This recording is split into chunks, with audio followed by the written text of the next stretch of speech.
বোকা আর কাকে বলে? চোখে আঙুল দিয়েও দেখিয়ে দিলেও লোকটা দেখতে পায় না।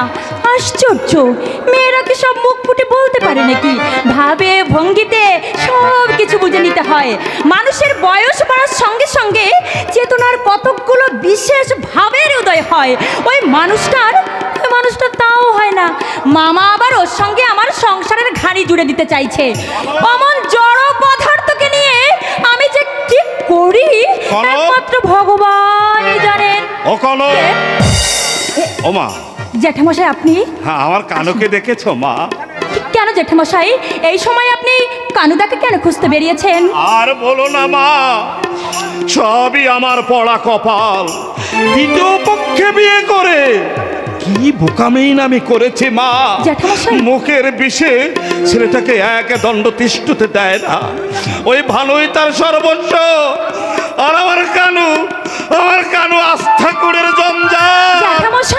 আজ দুপুরে ছেলেটাকে না খাইয়ে বাড়ি থেকে তাড়িয়ে দিয়েছে। জানি না ছেলেটা আমার না খেয়ে কোথায় টই টই করে ঘুরছে। আপনি ভাববেন না জ্যাঠামশাই, কানুদাকে আমি নিজের হাতেই খাইয়ে দিয়েছি। তুমি? হ্যাঁ জ্যাঠামশাই। বেশ করেছো মা, তুমি বেশ করেছো। ও মা, ওই ছেলেটার জন্য যে আমার কত ভাবনা আমি কাউকে বলে বোঝাতে পারি না। ওই ভালোর মায়ের জন্য ছেলেটার সঙ্গে আমি প্রাণ খুলে দুটো কথাও বলতে পারি না। আমি মরে গেলে আমার এই ছেলেটার যে কি গতি হবে আমি শুধু দিন রাত তাই ভাবি মা। শুধু ভাবলেই তো চলবে না জ্যাঠামশাই, একটা কিছু ব্যবস্থা তো আপনাকেই করতে হবে। ওর ভারটা আমি যদি তোমার হাতে তুলে দিয়ে যেতে পারতাম আমি নিশ্চিন্ত হতাম মা।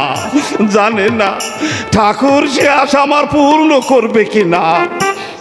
জ্যাঠাইমা বুঝি কানুদাকে খুব অযত্ন করে? শুধু অযত্ন, ওদের টাকা খাওয়ার অবস্থা তুমি যদি দেখো মা তোমারও চোখ ফেটে জল বেরিয়ে আসবে।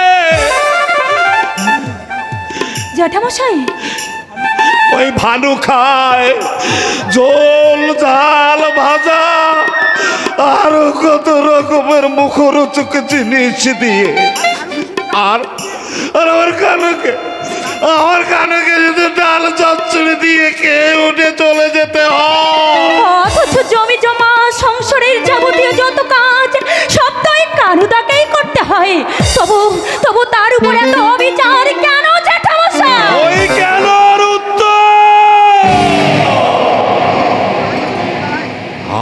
আজও আমি খুঁজে বেড়াই মা। ওই কানুর সামনে গিয়ে আমি দাঁড়াতে পারি না। আমার নিজেকে না বড় অপরাধী বলে মনে হয়। একবার মনে হয় আত্মহত্যা করে এই লজ্জার হাত থেকে আমি মুক্তি নেই মা। পারি না, আমি তো পারি না মা। আমার মনে হয় আমি মরে গেলে আমার এই ছেলেটা যে একেবারে কাঙাল হয়ে যাবে। আপন বলতে ওর যে আর কেউ থাকবে না মা। ওর আর কেউ থাকবে না। থাকবে জ্যাঠামশাই, থাকবে।